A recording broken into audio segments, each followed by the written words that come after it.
born and raised in the Lower East Side of Manhattan. I'm a New Yorker. My parents are Puerto Rican, Boricuas from Puerto Rico, and I was born here in New York City, so we call ourselves New Yorkers. I speak Spanish, and LES is my hood, and I'm an artist, athlete, activist. I've been in touch with the community of what's been going on, and I've been involved in activism since about 13, 14 years old when I started getting interested in it. And I caught an internship with Al Sharpton when I was about 15. And from there, I just kind of like caught the bug and was like, this is my calling. This is what I want to do. I got to figure out how I can use my platform or whatever I do to bring awareness to these issues that affect our communities. Those don't know about like the Lower East Side of the LES, you know what I'm saying? It's part of Manhattan, but what's like the distinction? Because part of Manhattan is right next to Brooklyn, you know what I'm saying? But it got like its own like energy as opposed to any other borough. It's not even a borough, it's like a borough within a borough, to be honest. Yeah. The Lower East Side is like a hub for artists and activists. For artists and activists, I would say first and foremost. Before even the athletes, I mean, we have a lot of talented athletes that come out of this neighborhood, but the art and activism, when you take it back to just us growing up and trying to figure out like our way with hip hop music or punk rock music, we have CBGBs down here, we have Save the Robots, we have Mars, we have a bunch of different clubs down here that allowed us, it was like a melting pot of culture. And kind of like, we have the amphitheater, so the first hip-hop movie, Wild Style, was made down here in the Lower East Side at the amphitheater with a graffiti artist named Lee Quinones, who is from the Lower East Side. So there's a lot of history down here, as far as like our culture goes. And this was a place where everybody used to come down here, to try to get their style from. People know about Delancey Street, Old Orchard Street. A lot of the early hip hop artists used to come down here to shop and try to get fresh. So from everything, we had a lot of squatting that went down here, to take over buildings. There was a lot of abandoned buildings. You hear about the Bronx is burning and all of these buildings that were going up in flames by landlords. That happened here in the Lower East Side as well. Actually, my uncle was a victim of that. One of those fires that happened in the building where the landlord put it up in flames, and they try to blame somebody for smoking in the building or something like that. But over 60% of his body was burnt. He didn't pass away from it. He made it out and survived. But these are the kind of things that was happening in my neighborhood for many years, and it's also one of the first places that Puerto Ricans came to from when they migrated from Puerto Rico during the first mass migration. They came down here to the Lower East Side. They came to El Barrio also up in Manhattan, and then they branched off. Los Sudas is right across the Williamsburg Bridge, so that's connected. That's another area that had a big Puerto Rican population. But down here we had a lot of tenement buildings. That's pretty much we're known for a lot of the tenement buildings down here.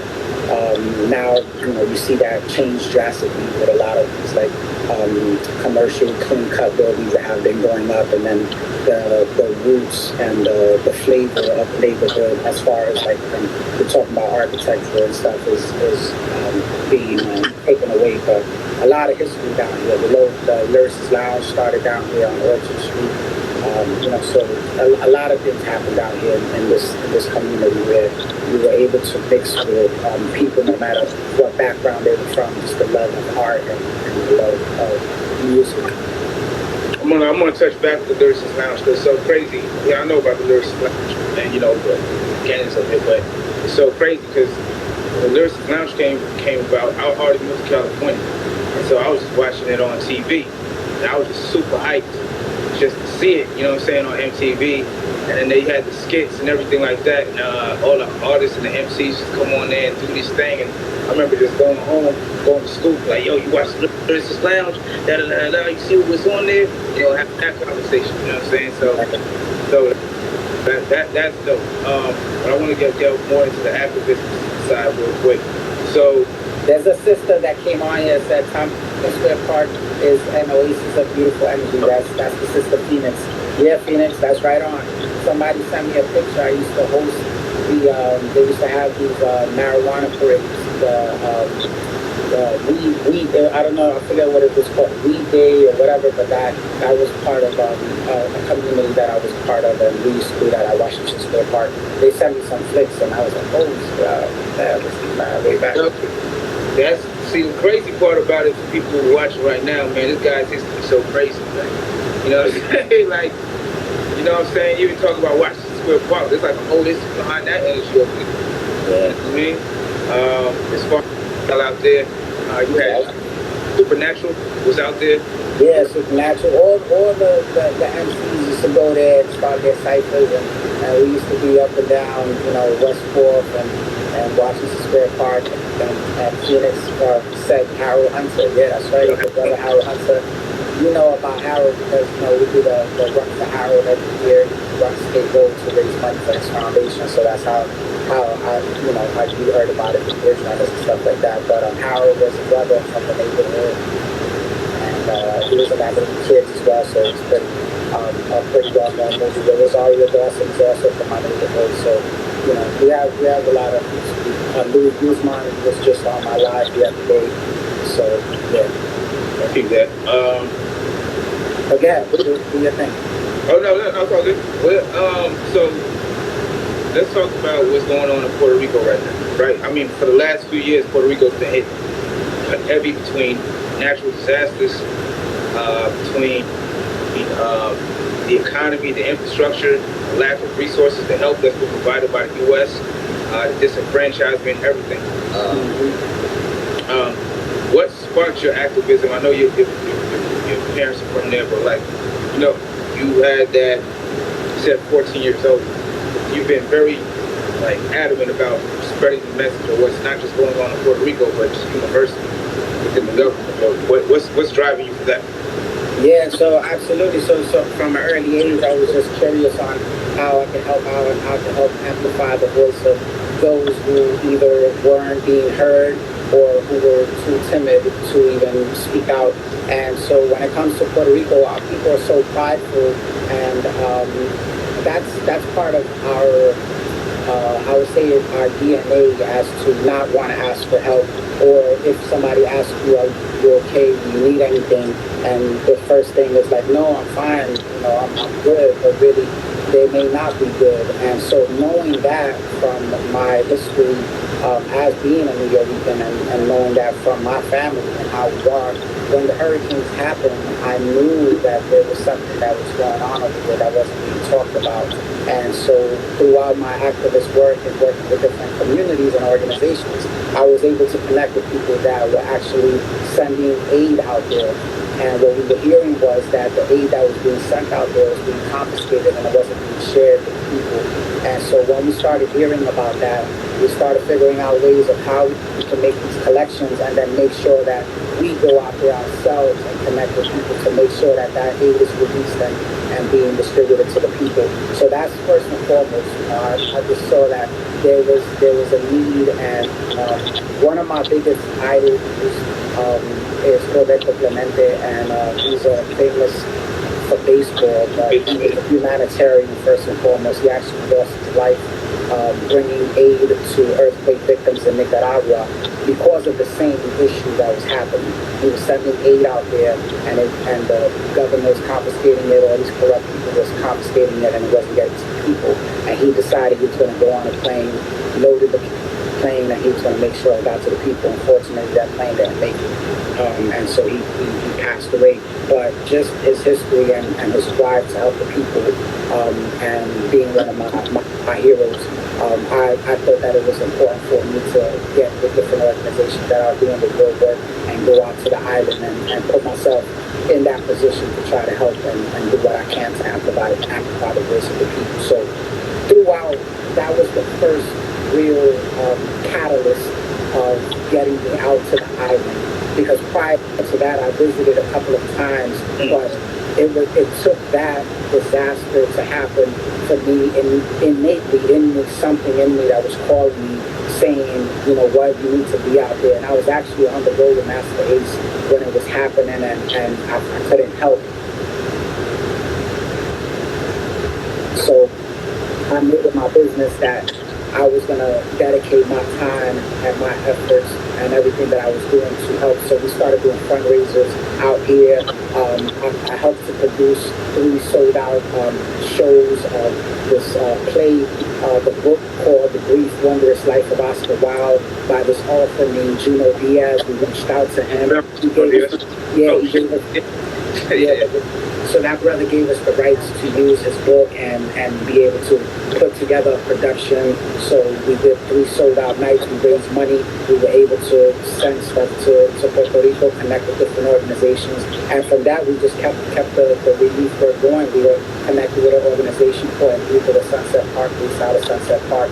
They collected tons and tons of supplies and food and loaded so many containers and sent it out to Puerto Rico, and I was able to connect with them and do missions out there on the island and distribute.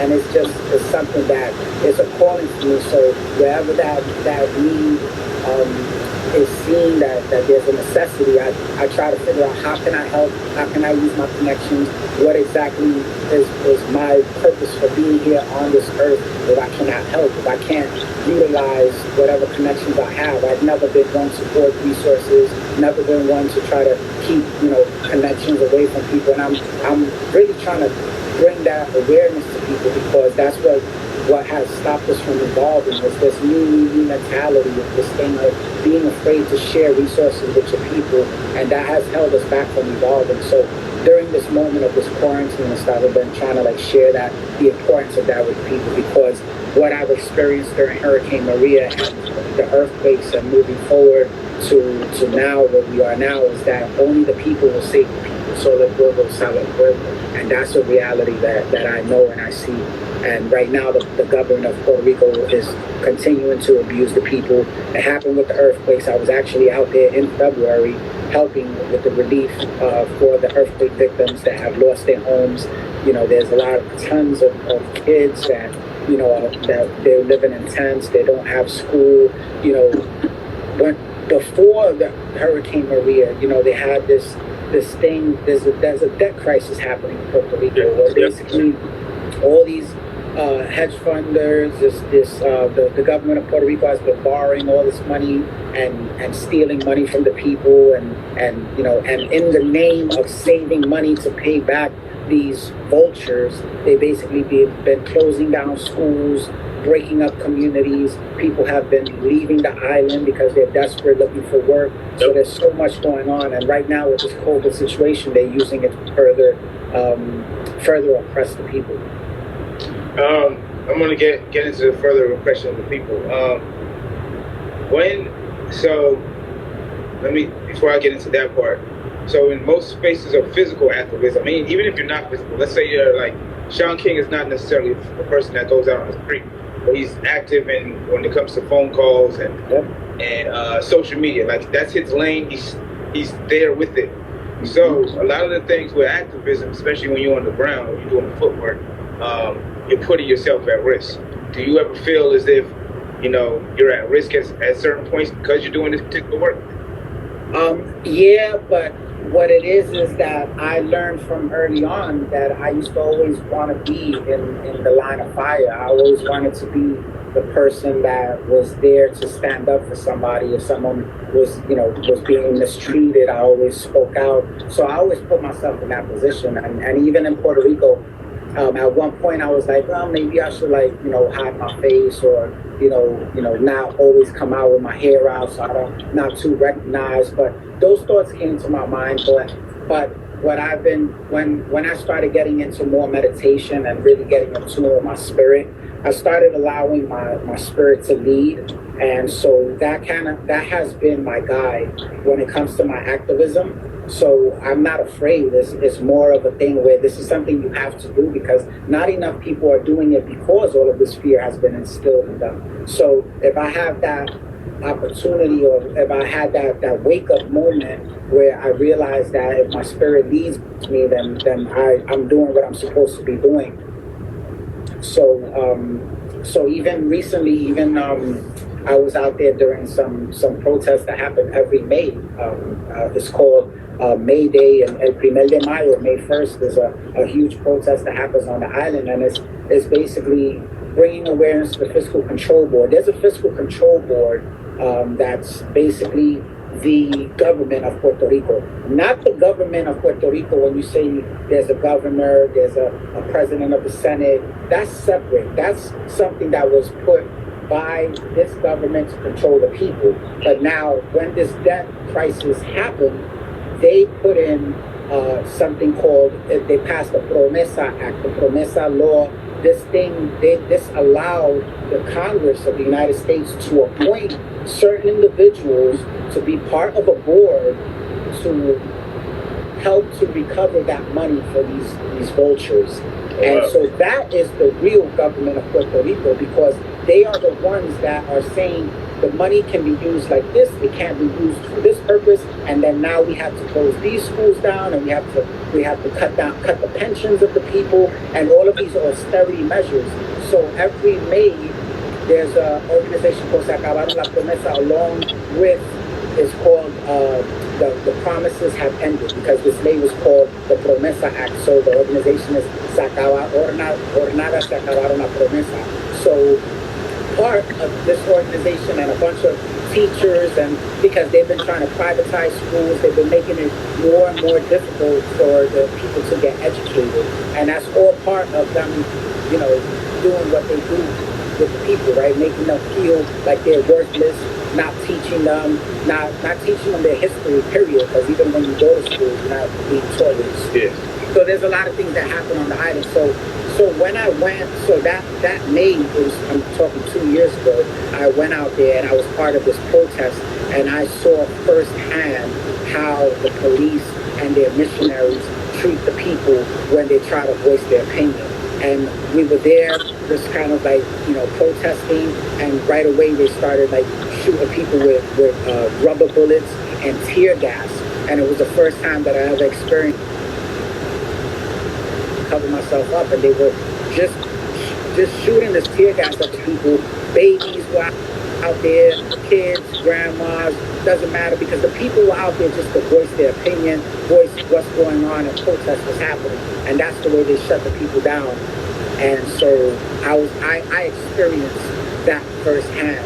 And so if I'm just out there for a couple of weeks, I'm imagining how people have to live through that. So what I went through was nothing. So that's why I'll continue to do what I can to do it. Now we can do it through social media while I'm here, but I plan to go back to the island. And as whatever opportunity I have, I try to be out there on the ground with people that are putting in the real work. So fear is not in me. I allow my spirit and my soul to lead and to guide me. So I'm gonna get to it, and I'm gonna transition the conversation. But for those who just hopping on, I'm here with Power. We're gonna talk about activism, his deep roots in hip hop, health and wellness. This is Salute the Culture. My name is Atiba. My nickname is Broadway. Want to follow him? His handle's right there on the bottom. Power Malu. You want to follow us? It's not like. So I want to talk about why is it that you feel like the government itself has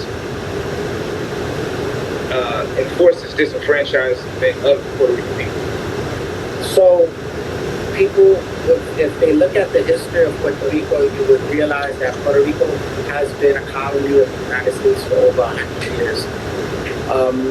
This government has murdered our heroes, has imprisoned our heroes, anyone that has tried to speak up for Puerto Rico independence or being patriotic of being Puerto Rican. They've tried numerous times to whitewash and remove the culture of the people and make them, first and foremost, what you see behind me this is a resistance flag of Puerto Rico, and this was the original patriotic flag of Puerto Rico known as La Bandera de Lares. And the reason why I have these flags behind me is because these are the flags that are pretty much a representation of what the people have been going through for so many years. I'm talking about, when you say over 100 years, I'm saying as a colony of the United States, but prior to that, it was a colony of Spain. So you are talking about a people that have never been allowed to be free. We've been in prison for waving a Puerto Rican flag, for owning a Puerto Rican flag, fined $10,000. There was a law called La Ley de la Mordaza, which when people look at New York City and they have the biggest Puerto Rican Day parade and see people so festive and so prideful and yeah, Puerto Rico, is because at one moment in our history, we weren't even allowed to do that.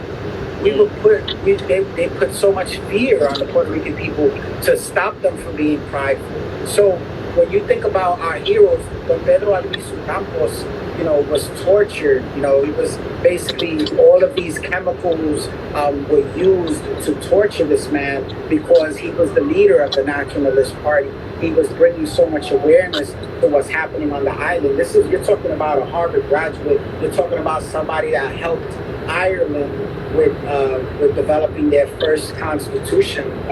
You're talking about someone. The Puerto Rican people are very talented in all different industries. They go to Puerto Rico to scout. And so this government has been trying to take the island of Puerto Rico for so long, but what happens is, because we're so prideful and so resilient, they haven't been successful in the sense of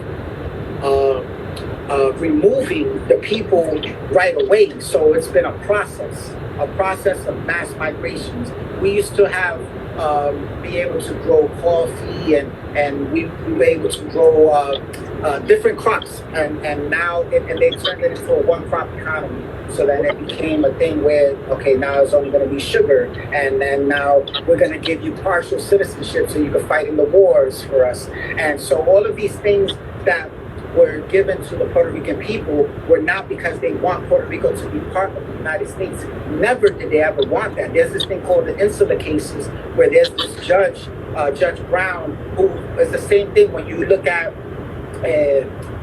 when you look at these laws and you read fully what they say, they call Puerto Ricans an alien race, and that's what they refer to as Puerto Ricans. There's no way, because they gave Puerto Ricans partial citizenship, and I call it partial because it was only given to them so that they can go fight in the wars. But people were given this illusion that maybe one day Puerto Rico can become part of the United States and become a state. And that was never something that was offered, but it was part of the divide and conquer tactics that they used to control people. So Puerto Rico has this thing called the Jones Act, where in the Jones Act, there's no other country, no other island can trade with Puerto Rico unless whatever they're sending to Puerto Rico comes to the United States first, to Jacksonville, Florida, and it gets unloaded and loaded onto a United States vessel, a United States staff vessel that goes back to Puerto Rico, and then that's when Puerto Rico can receive those goods. But Puerto Rico gets double taxed for that. So there's been all of these things put in place to further cripple the economy and make the people think that they need the United States, or think that they need help from the outside, where it's actually the opposite. Puerto Rico makes so much more money for the United States. It's way more than what they get in so-called aid, like when you're talking about, federal help or whatever. So, but just like everything else, they make the people think that they need them, and then that's how they trick the people. So what I ultimately believe is happening is that what they've been trying to do for so long is take this beautiful, rich port from the people. They love the island of Puerto Rico so much, but they hate the people themselves. So there's been all this whitewashing that has been happening forever within the elite. It's all a class struggle that's been happening on the island. And so now all of these disasters that have happened have exacerbated their plan, what they've been wanting to do for so long. So that's what's been happening on the island. People have been beaten because they've been suffering to the point that they can't make ends meet. They can't make a living. So those that can leave are leaving. They have come here to the United States, and those that have to stay because they don't have a place to go, they become the modern day slaves. You know, where the minimum wage is $7.25, but now on top of that, they're able to pay you $4.25 because they can find all these little loopholes where they can get away with that garbage. And that's what's been happening to our people for so long. And so these disasters that are happening, there's this thing called disaster capitalism, you know, and if you read up on that and you read up on how they've been using these tactics to wipe out the people. They can't go in there with machine guns, but they're doing it in the form of withholding aid for economics. Yes, exactly. Making the people suffer more. And that's what's happening now with this COVID thing. People have yet to receive their unemployment checks. Thousands, you're talking about thousands and thousands of people that are unemployed, thousands of people that don't have their food stamps, that they don't have aid from the government that's supposed to be released to the people. So once again, it's more proof of why Puerto Rico needs to be independent. Okay. First of all, I want to salute you on the work. You know what I'm saying? Just as passionate as you are over this particular IG Live. I feel like that in person, those who don't know. And that's one of the reasons why I actually reached out to you to do this interview. Because you're providing, because you're doing the work, because you're on the ground level, and then committing yourself. Nobody signed you up for it. That's a very brave thing to do. Not everybody's built for it. And there's one thing about not everybody's not, well, I wouldn't say not everybody's built for it, but you've taken on the ownership of it based on, you know, that people won't take the risk. And that's a sacrifice that's worth acknowledging. You understand what I'm saying? What I wanted to discuss back into transition into the hip hop is how did you first get into the hip hop space in the first place? So as part of my curiosity of trying to figure out how I can get involved with some form of organizing, and that form of organizing became in the form of being able to go to parties, public access show on the High Neighborhood Network called My Life Television, where I would basically go around to different parties and interview people, or go around the neighborhood and talk to people about what's going on and get to know them. And that was my form of organizing, was getting to know people and then figuring out what their issues were and trying to like broadcast that. And so I got to meet a few party promoters, and from that I would be allowed to get into the clubs at an early age because I was considered a promoter. I was putting out flyers, I was putting posters up on the lampposts, and just kind of like, you know, became part of that. And that was the way I would get into the clubs. And so as a teenager, I was in the clubs, and I was learning about how to host and introduce people that were performing. And I got involved in that aspect of it, started to introduce the acts that were coming to perform at these places.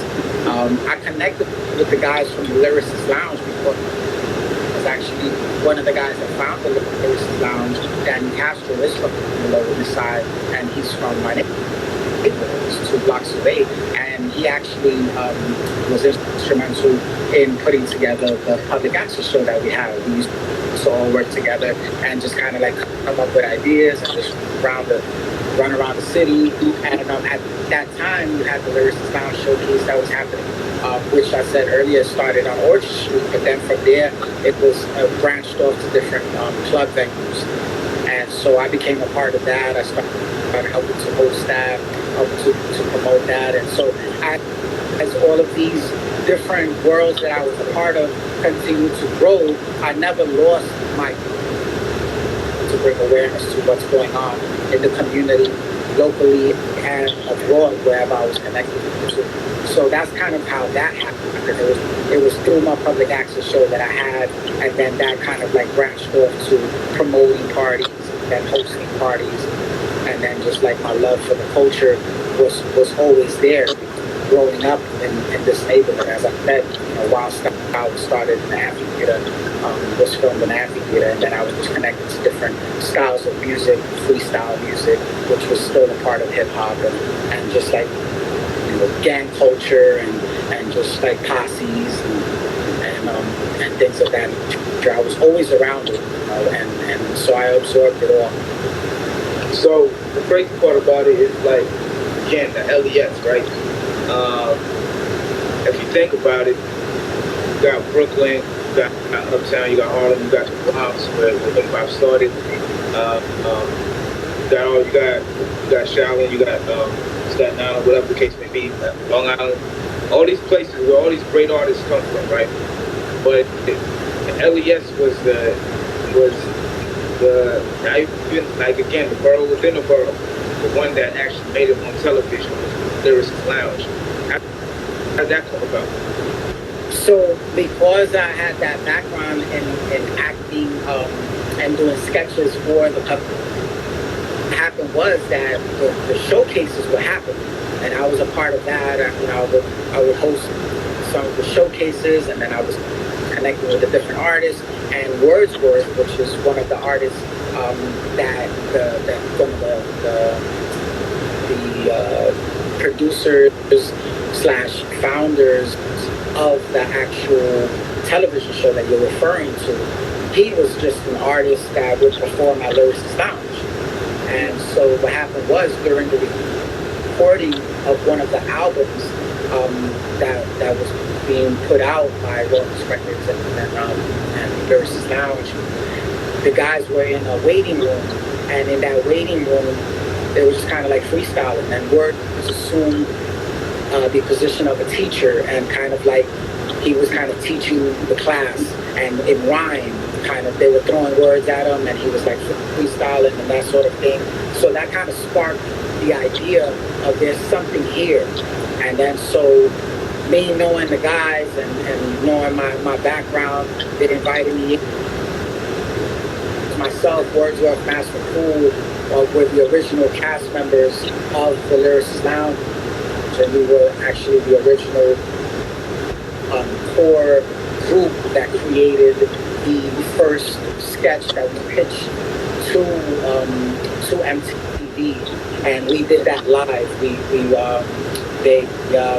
brought us out to House of Blues in Los Angeles, and we went into a room with all of these MTV execs, and we went and we pitched this idea that we had, that no one really knew what it was, but it was the energy that we brought forth, and just like that whole idea that we came forth with allowed them to pick up the show and say, you know what, we want you to do a pilot, and we want to see how it tests. And we were able to record the first pilot, and it tested very well. And then from there, we were able to do 2 seasons. And it wasn't until the second season that one of the executives on MTV came up to me and was like, I never really knew what this show was about until now. Like, it's just your energy and what you guys are bringing is so new, so fresh, something that hasn't been done before, and we couldn't really explain it, but we knew that this was something that we had to give it a shot. And so I'm grateful. I never lived before, and kind of like perform in front of a live audience, every week. And it was just, and have the access to some dope hip-hop artists like Common and Erykah Badu and CeeLo Green and Karis, Slick Rick, so many artists that came through the Lyricist Lounge, and we were able to work with because of that opportunity that we had. And Tracy Ellis Ross, we helped her with her first rhymes that she wanted to write, and I wanted to recite, and some of the actors were able to be a part of that. So we had a lot of fun because we ourselves were learning. It was a process that we've never been involved with, and I've done sketches before for my public access show, but never in rhyme. It was never something that we actually can act out and have, a team create, these sets around it. So it was a lot of fun just being being part of that. You know, Snoop Dogg came on the show, and we were able to kick it with him, and so yeah, it's a lot of dope history, and with that opportunity coming from the Lower East Side, it was a dope thing to be able to say, you know, we kind of put hip hop on the map in a different light, in a way that it wasn't seen before. What's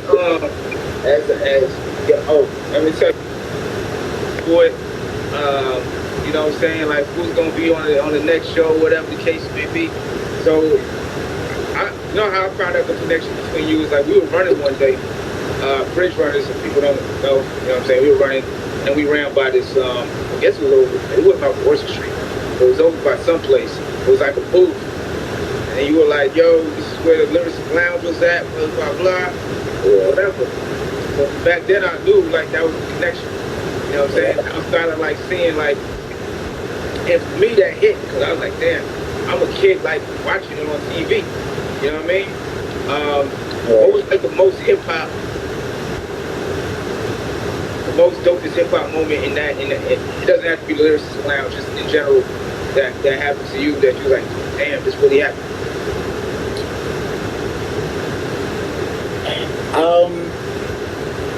I would say just the opportunity to travel around the world. That's something that, you know, I'm thankful for hip hop. I mean, the fact that I was able to be part of a TV show that it resonated with a lot of people, and it had a huge impact, and people reach out to this day. Like, you know, I hear stories like what you're sharing with me right now.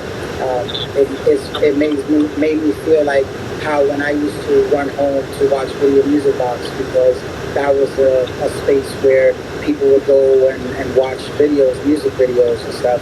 And for me, that was like a huge thing. So I think that for us to be able to be the ones that helped to push the culture forward and bring it into homes of people that normally probably wouldn't even watch hip hop or be interested in hip hop, different twist, a different a form of entertainment where it was more accessible, and you could get to learn about these underground artists that deserve the respect and the accolades that popular artists were getting, but they weren't getting. And so just being part of that is a huge moment for me. I think that being able to reach out to people around the world has been a big one for me, because I know that you know, it's bigger than just me, and just the connections that I'm able to make because of that, because of hip hop. And so that's why I love it so much in that sense, and I will always be grateful for having that opportunity and being able to use my platform to bring awareness to the issues that I can do now, because a lot of people know me from that world. You know what? I was listening to I feel like it was Drink Chance or something podcast with Fat Joe on it, and he was like, he's such a hip hop head outside of the spectrum doing music. He would go to any little club, any little lounge, and just perform, just so he could get his craft off, and just figure out who was out there and keep his ear to the street, like who's really going out there. So I saw a picture with you and Pun and Fat Joe. And what was that experience like? So that's right on. I mean, you know, Joe's telling the truth, man. Like, I remember going early on to the Bronx to visit, to go to Zulu Nation events, and Joe would be there, you know, with his crew, just hanging out, you know, just always, every time I would go, he was always there. He was always an advocate of bringing people together in the sense of Latinos and blacks, black and brown communities. Like, Joe was always there. Like, I could vouch for that. And so when I had my public access show that I was telling you about earlier, My Life Television, Joe was one of the people that I was able to interview, as well as Pun. Before when Pun was Big Moondog, they used to call him. And Joe had his store on 560 Melrose Avenue, and it was a hip hop store. And so since back then, you know, and I used to kick it with him, and so he also used to frequent lounges, as he said, and one of the places was the Lyricist and they performed Twins. They performed at the Lyricist Lounge, and that was part of the history. And those are the people that keep the culture alive, in the sense that they're really about it, and they deserve the accolades that they get because they really put in work. And not only did they put in work, but they never forgot their roots. So I definitely give props to Joe for that, and then the opportunity that I was able to meet Pun, and I was able to have this bond with Pun, where I was able to really like kick it with him on a level that was just like straightforward, like from the culture. I'm Latino, he's Latino, Puerto Rican. Like, we have so many things in common, and there was no barriers, no walls. It was genuine love. And so, and then for me to look up to those guys because of what they were doing and what they have done for the culture, it filled me with so much pride. And the Spanish word for that is orgullo. Like, I was so prideful of being Puerto Rican, from New York, or New York-Rican, and to have those dudes look up to them, and then at the same time be able to exist around them, to kind of like learn how some of the things that they were doing and how they moved, and be able to absorb some of that, and be afforded that opportunity. I'm grateful for it. And unfortunately, Pun is no longer with us. But if I knew more, I'm into a lot of health and fitness now, and I have like a lot of information that I could have shared. I did bring them soups and oranges every so often, but never to the point where I think I would have been more in their lifestyle. But that was the connection that I had with Pun during that time, with Pun and Joe, and just their whole crew. I was fortunate to be around them, and I'm grateful for that. I wanna transition into the health, but I wanna ask you a question about Pun. I hear stories all the time. I'm a big fan of Noe's podcast, Drink Champions. You know what I'm saying? So he brings up Pun like 1,000 times a day, anytime he plays the podcast. Yeah. Do you have a funny story that you remember with Pun, or just any story that people wouldn't even expect about him? So not he's definitely a prankster, and people know him to be a prankster. But one of the main connections that I had with Pun is the fact that my dad was a professional boxer, and he was on Customado's camp. So for those that don't know, Customado is the person that is known for discovering Mike Tyson, and basically took Mike Tyson under his wing, and was a father figure, a mentor to Mike Tyson. And my dad was a part of his camp.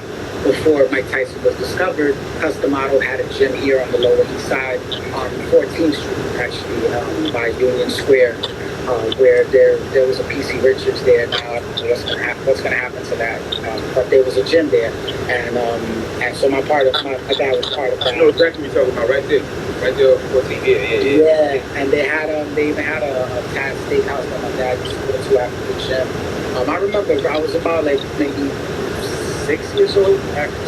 He took me there a couple of times, and so that was my connection because Pun loved boxing, and he used to put his kids to box. Yeah, I saw that. So I remember going to his crib and watching the kids actually boxing, like with the gloves on. Yeah. And for me, that was so reminiscent of just the connection that I have with my dad. My dad is no longer here, and he wasn't at that time either.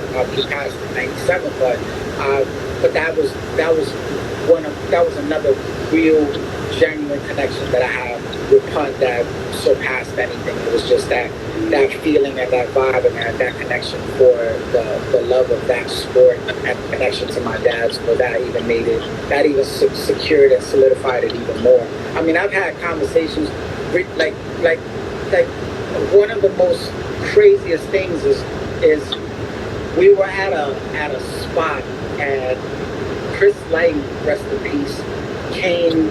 It was me and Pun sitting. We were at a section and just like kicking it. Chris Lighty came over, and Pun and Chris Lighty were talking, and it was during a time when his music was really taking off, and the spins were like off the chart all over the country. His records were getting played, and he was like, until Chris Lighty, he was like, man, I got all of these checks, and I'm afraid to cash them. Like I've never seen this before. Like, and I remember that so vivid, because it was just a conversation with two people that were really instrumental in the culture of hip hop, and that was something that I was like a fly in the wall privilege to hear that conversation, and just so open that he was, and it was just like a testament to how he was like open and appreciative of sharing that information.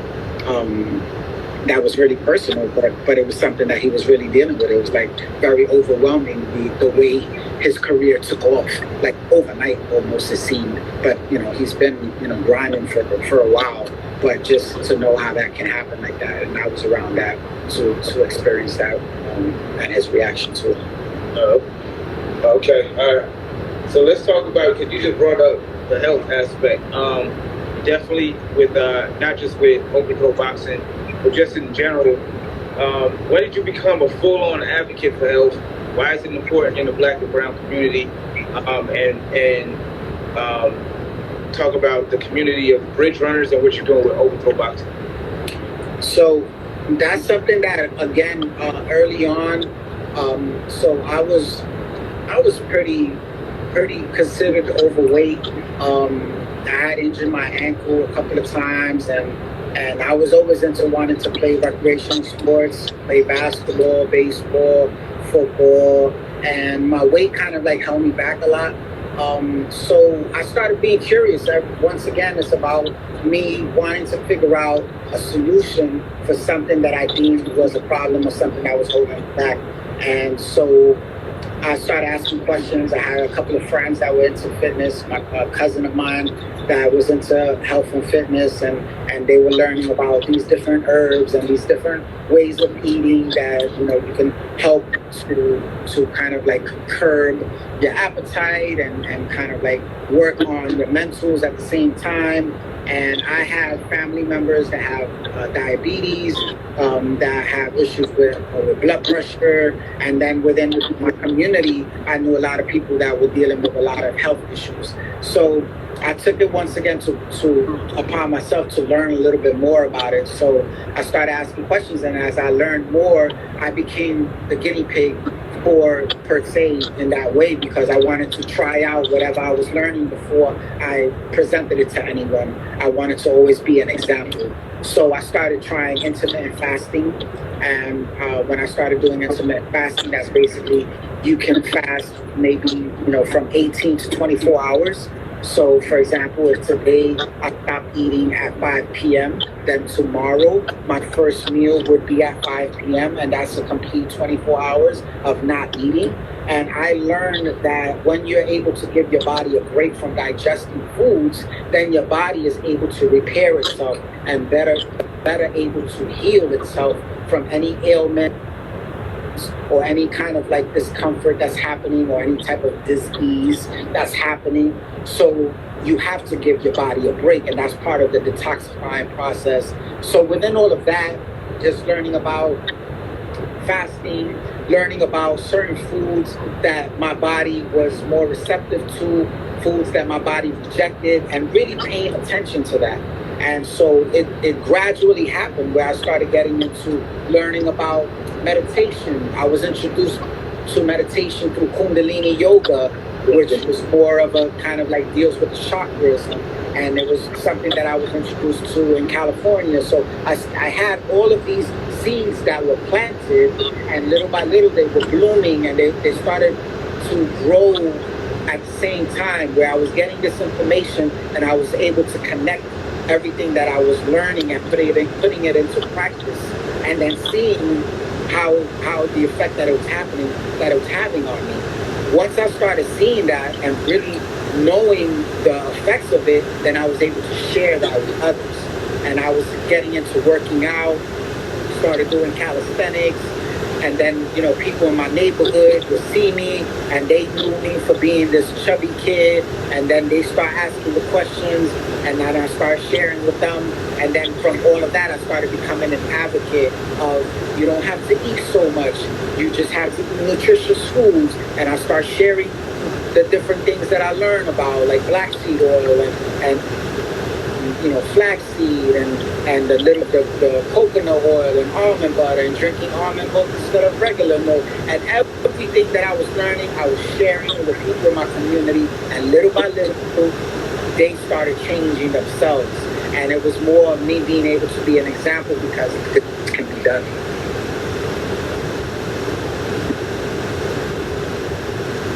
Oh, okay. Oh, sorry. I was trying. I can't hear you. My thing froze for like 2 seconds. Somebody just told me that this is gonna cut off in about 2 minutes. So what I want to do, Okay. I want to do is first of all, again, thank you. Just have Power Malu got great information overall. If you don't know us, Salute Life, follow us, salute.life. Let me ask one more question, see if we can close out. So, me, I'm an advocate about health and wellness. Why is it important for the Black and Brown community, especially in this time of COVID, to start thinking about health? It's the one thing that we can control right now, and we're seeing the health disparities right now. This COVID thing is attacking the Black and Brown communities the most. And so we're witnessing that. And the one thing that we can control is our intake on the types of foods and the amount of those foods that we can intake. And we have to learn about that because there's always been an attack on our people. And the health situation has been really the food deserts. The lack of healthy foods in our community has been something that's happened forever. Now we have some of the communities that are gentrified, so you have certain options available for our people, but still the education is not there. The education was never there. So it's really important, and I'm trying to be more of an advocate of that, whether I do it here, share it with people one-on-one, and even now I'm working on this initiative to actually go into the different projects and bring more information to our people because of this COVID situation, because they've been killing off our people through various ways, and one of the main ways has been through the health, because of the lack of health care and because of the lack of education on the types of foods that we're supposed to be eating. They've been putting this thing in our minds that we're not worthy, that this is the type of foods that we're supposed to be eating, and we need to take it back to our roots, and we need to research, our